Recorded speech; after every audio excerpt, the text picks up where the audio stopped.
नमस्कार। आज सुनिए आशा पूर्णा देवी की लिखी कहानी अधूरी तैयारी। ऊपर बैठे सज्जन की धारदार आवाज सुन पड़ी। बस नीचे उतर आइए शायद, फटाफट। इस बात को स्वीकार करना ही होगा कि जो कुछ कहा गया था वह बड़े भद्र भाव से कहा गया था।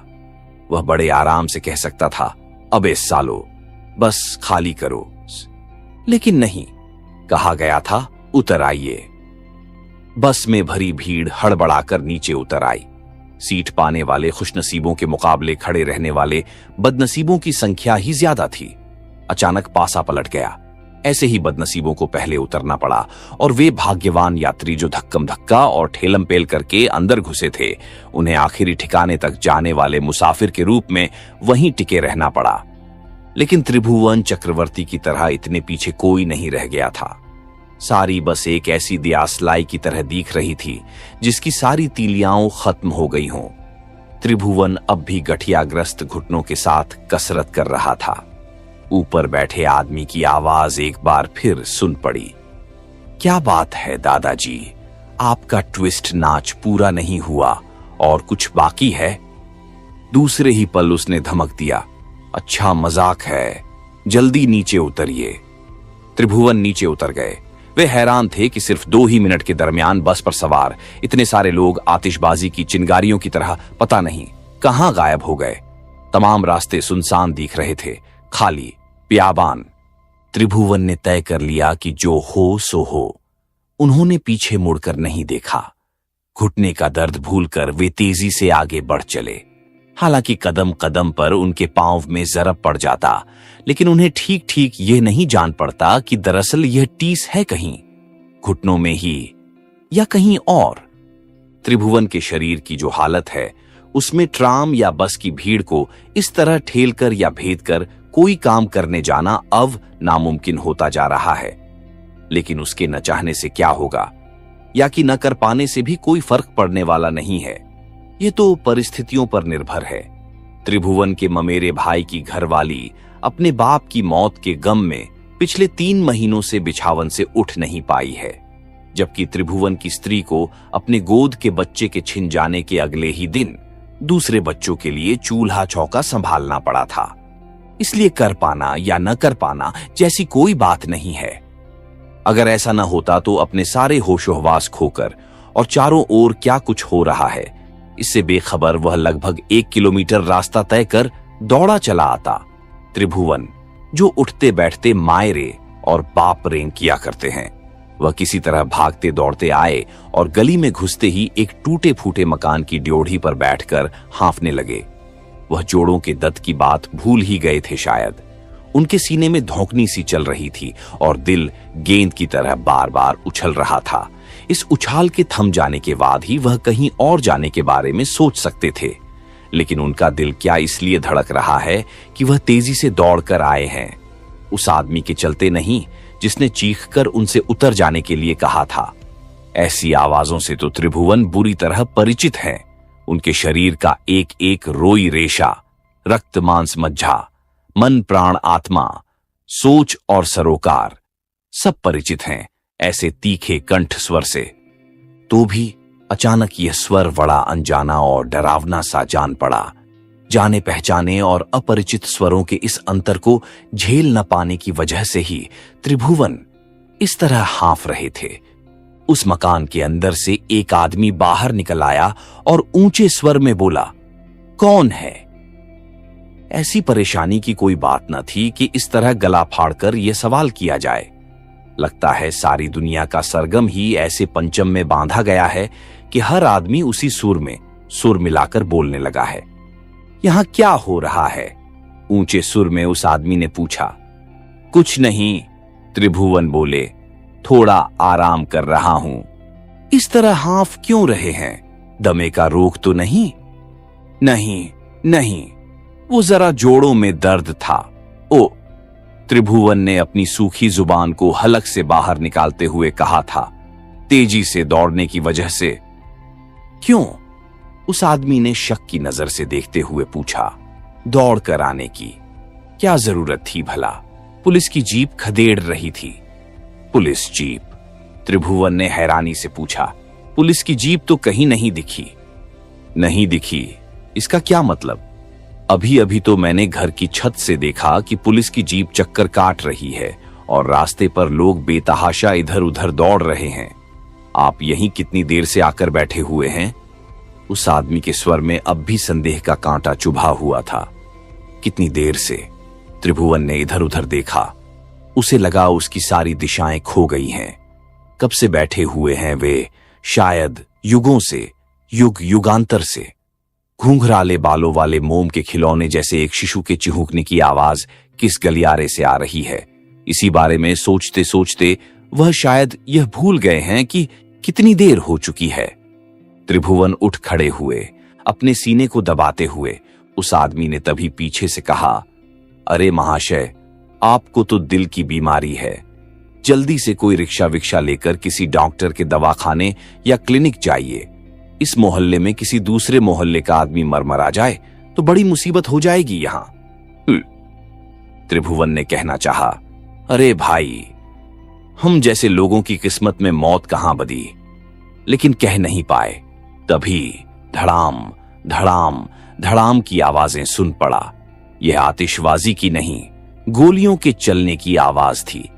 वह इन आवाजों से परिचित थे। आए दिन ऐसी आवाजें सुन पड़ती थीं। हो गया ना सब निहाल, उस आदमी ने खींचकर कहा, गोली चल गई। अरे अब भी तो निकल जाइए। और ऐसा कहते हुए वह घर के अंदर घुस गया और उसने अंदर से दरवाजा बंद कर लिया। लगता है रिक्शों पर ही जाना पड़ेगा, त्रिभुवन ने सोचा, पैसे के बगैर। लेकिन कोई रिक्शा तो मिले पहले, और वह खाली हो। 2-3 रिक्शे पर नजर पड़ी, लेकिन सब सवारी समेत बेतहाशा दौड़ रहे थे। आखिर वे इतनी तेज क्यों दौड़ रहे थे? और सिर्फ वाहन ही नहीं, लोग भी दौड़ रहे थे। इधर के लोग उधर और उधर की भीड़ इधर। खासी रेल पेल थी। त्रिभुवन भाग दौड़ नहीं कर सकते। लगता है ठीक से चल भी नहीं पा रहे। ऐसा जान पड़ता है उन्हें जैसे कोई पीछे से खींच रहा है रस्सी से, उन्हें जमीन पर धकेल कर गिरा देना चाहता है। हालांकि ये सारी बातें एकदम नई नहीं हैं, कई कई बार सुनी जा चुकी हैं। बार बार यही बात उठाई जाती रही है। क्या कहा जाए, ये सब गलत इरादों का नतीजा है। ये सब बस जलाकर भाग रहे थे और अब पुलिस गोलियां चला रही है। और चाहे जो हो जाए, बस जलाने के समय कोई प्रभु या जनता जनार्दन नहीं दिखते। बाद में सब कुछ फूंक जाने के बाद दिख पड़ते हैं। और लाशें, वे रहीं, सड़क पर पड़ा, उन्हें उठाकर कहीं ले जाने की तैयारी चल रही है। देख नहीं रहे। देख कैसे नहीं रहा? कच्ची उम्र का एक युवक सड़क पर औंधा पड़ा है, रंग गोरा, दूधिया, गाल पर काले बालों की फैली लटें और चेहरे पर घनी मूंछ दाढ़ी। दाढ़ी तो रहेगी ही। त्रिभुवन किस तरह भागे? दाएं बाएं, आगे पीछे, चारों तरफ से आग के बगुले छूट रहे हैं। दौड़कर चला आ रहा है गोरा चिट्टा और घनी दाढ़ी मूंछ वाला एक युवक। वह भागता हुआ आता है और त्रिभुवन के सामने औंधा पड़ जाता है। उसे परे हटाकर त्रिभुवन किस तरह भागे? लेकिन बिना कुछ सोचे विचारे त्रिभुवन भागने लगे। किस ओर, यह उन्हें पता नहीं। अगर वहां त्रिभुवन को जानने वाला कोई होता तो वह यही कहता, यह आदमी जोड़ों के दर्द का बहाना किए हुए है। अगर इसके घुटनों में गठिया का रोग है। नामुमकिन। अगर ऐसा होता तो इस तरह खूंटे तुड़ाकर न भाग रहा होता बेचारा। लेकिन यहां भला कौन है उसका परिचित? सब के सब अनजाने हैं ये रास्ते, दुकानें, मकान, लोग बाग। उन्हें खुद यह मालूम नहीं कि कितनी देर बाद और कहीं उन्हें एक खाली रिक्शा मिला। उस पर बैठ जाने के बाद उन्होंने बताया कि कहीं जाना है उन्हें। काफी देर के बाद त्रिभुवन पूर्व परिचित दृश्य देख पाए। मकान, द्वान, सड़क और रास्ते पर चलने वाले लोग। लेकिन ये सब इतने धुंधले क्यों थे? इस वक्त यह कोहरा कहीं से छा रहा है। तो भी त्रिभुवन एक जाने पहचाने मकान के सामने ही रुके। और यह देखकर किसी को भी हैरानी हो सकती थी कि रिक्शा वाले को पैसे भी उन्होंने गिन गिन कर ही चुकाए। इसके बाद अचानक जोड़ों में उभरने वाला वह गठिया का दर्द सिर्फ घुटनों में ही नहीं, पूरे शरीर में जैसे अपने पैने दांत गड़ाने लगा। वह जब अपने पांव को सचमुच खींच पाने की स्थिति में न थे, तब पुकार उठे, विशु। त्रिभुवन का बड़ा लड़का विश्वभुवन अब की बार ए की परीक्षा दे रहा था। वह बाहर वाले कमरे में ही पढ़ लिख रहा था। तेजी से बाहर निकला और हैरानी में भरकर बोला, पिताजी, आप, बात क्या है? क्या हुआ? इतनी रात गए, आप कहीं गिर तो नहीं गए थे? त्रिभुवन ने इतनी सारी बातों के उत्तर में इतना ही कहा, मेरा हाथ तो पकड़। अपने बाप की आवाज भी विश्वभुवन को अनजानी सी जान पड़ी।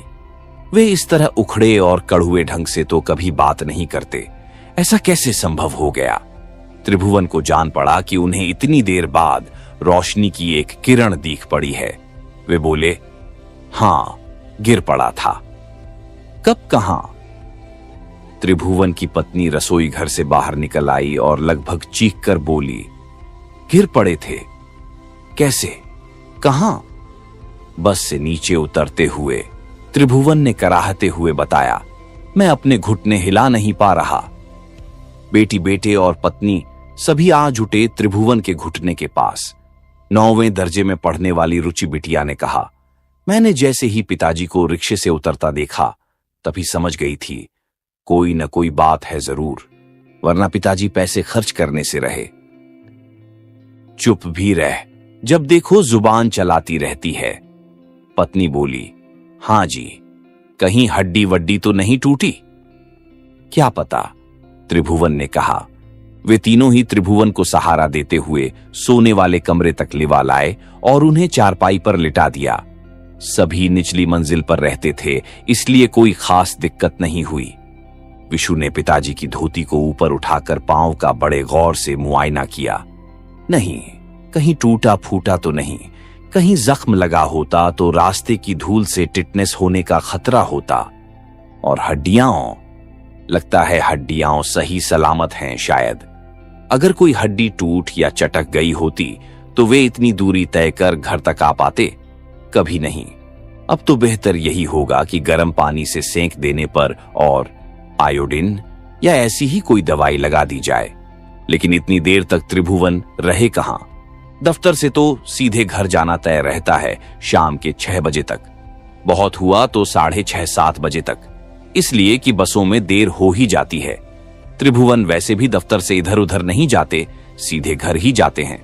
इस सवाल का जवाब देते हुए त्रिभुवन खींच उठे थे। अच्छी मुसीबत है, कहां जाएंगे भला? खुद चलकर आने की स्थिति में नहीं थे, इसलिए एक मकान की ड्योढ़ी पर बैठ गए थे। लेकिन पत्नी का जी यह सब देखकर बड़ा ही खट्टा हो गया था। उसने पूछा, ही जी, रास्ते पर आने जाने वालों में से किसी ने थोड़ी सी भी सहायता न की?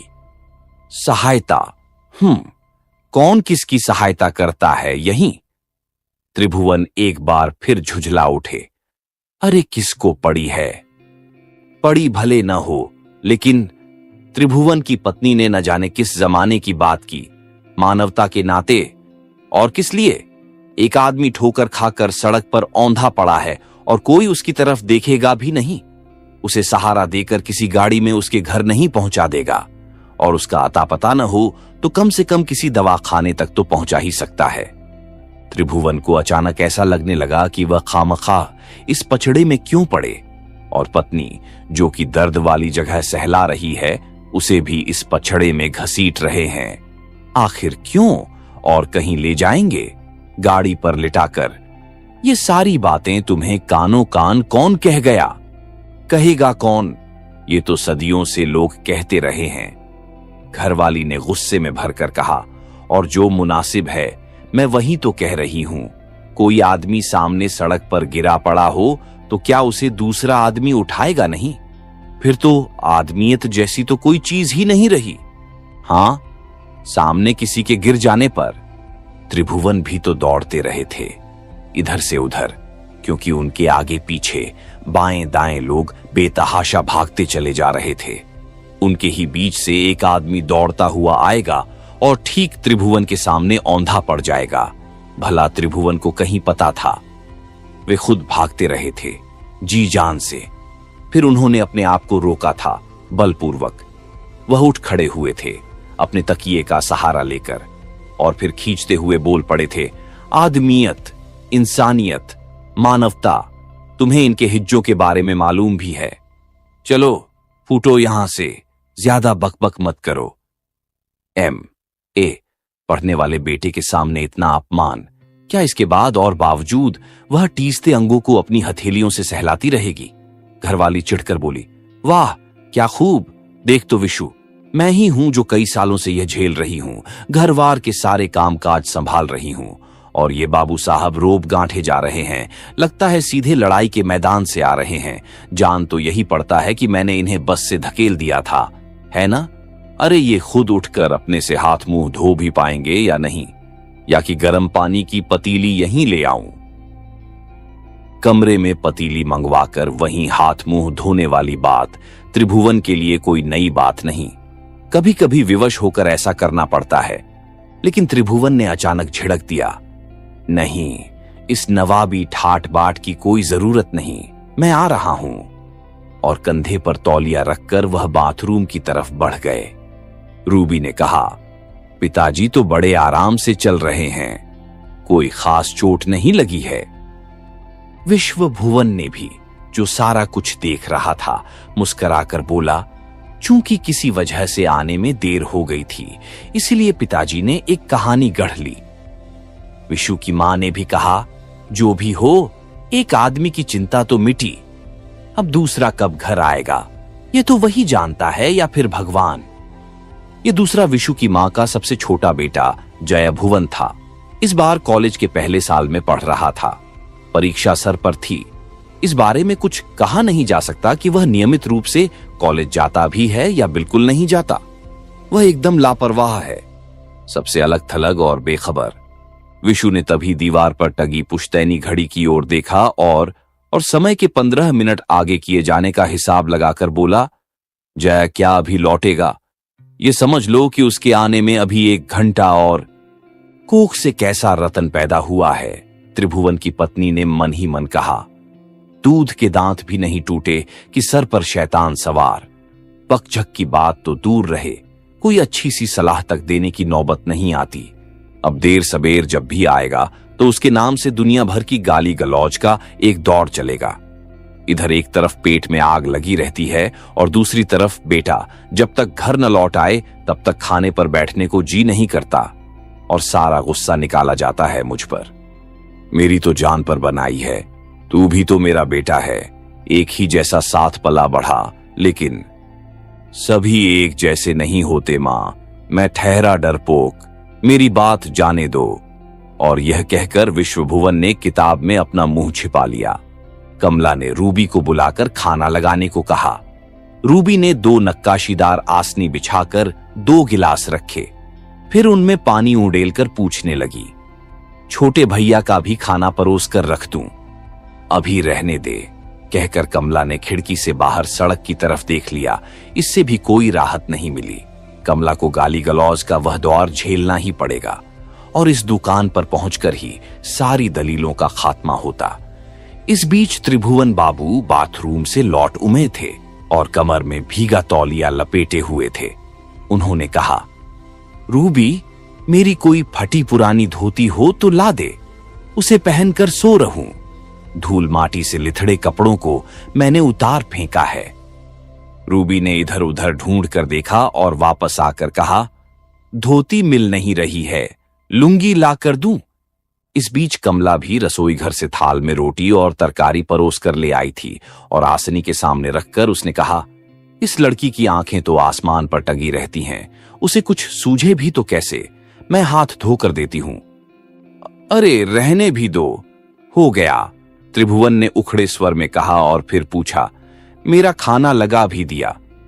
मैं तो सोने जा रही थी। सोने जा रही हो? कमला ने त्योरी चढ़ाकर पति की ओर देखा। अब भी सोने जाना तो बड़ी अजीब सी बात लग रही है। बात क्या हुई? वह बुरी तरह चिढ़ गए और बोले, यह आखिर बात क्या है? तुम्हें हुआ क्या है? किसी डर से अचानक त्रिभुवन सहम गए थे। उनके हाथ पांव ठंडे हो गए। कमला की आंखों में यह कैसी आग सुलग रही है? त्रिभुवन के सीने की धड़कन रेल के इंजन की तरह धड़कने लगी थी और वह उसी स्थान पर जाकर गिर पड़ना क्यों चाहने लगा था। त्रिभुवन उन आंखों के सामने से खुद को हटा लेंगे। वे तेजी से आगे बढ़े और आसनी पर बैठ गए। फिर होंठ चबाते हुए बोले, मजाल है किसी की जो यह कह सके कि मुझे आज भूख नहीं है, अच्छी मुसीबत है। और ऐसा जान पड़ा कि वे गुस्से में रोटी के बड़े बड़े टुकड़े तोड़कर मुंह में डालने लगे। इसका मतलब यह हुआ कि गाली गलौज का दौर आज के लिए मुलतवी हो गया। एक तरह से अच्छा ही हुआ। कमला को भी लगा कि खाली पेट के मुकाबले भरे हुए पेट की फटकार की चुभन थोड़ी कम होती है। उसने खिड़की के बाहर अपनी गर्दन उचका कर देखा। सारा रास्ता वीरान हो गया था और आजकल की रातें पहले जैसी कहीं रहीं कि रात के 12 बजे भी बत्तियां जलती रहें। अब तो रात के 9 बजने के पहले ही रात के चेहरे पर 12 का आंकड़ा लिखा जान पड़ता है। अब भी यह लड़का पता नहीं कहां है, किधर है। उसने अपने आप को संभालते हुए जोर से पुकारा, विशु बेटे आजा, रे खाना खा ले आकर। विशु आ गया।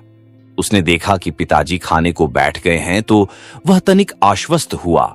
अगर पिताजी खाना न खाकर हाथ पर हाथ धरे बैठे होते तो विशु को मन मसोस कर खाने के लिए बैठना पड़ता। थोड़ी देर के बाद खाऊंगा, उसने कहा। क्यों? त्रिभुवन बाबू ने गर्दन उठाकर घड़ी की तरफ देखा और पूछा, क्या बात है? बाद में क्यों खाओगे? रात कितनी हो गई? घड़ी भी तो 15 मिनट आगे है, विशु ने उखड़े स्वर में आगे कहा। मैं थोड़ी देर और पढ़ लेता हूं, जय भी आ जाए तब तक। क्या कहा? अचानक त्रिभुवन बाबू बम की तरह फट पड़े। कोई जरूरत नहीं है किसी के लिए इंतजार करने की, सबके सब खाना खा लो। यानी कि कमला भी। त्रिभुवन की बोली कमला को हद से ज्यादा कड़वी लगती है। उसका तेवर बड़ा उखड़ा उखड़ा रहता है।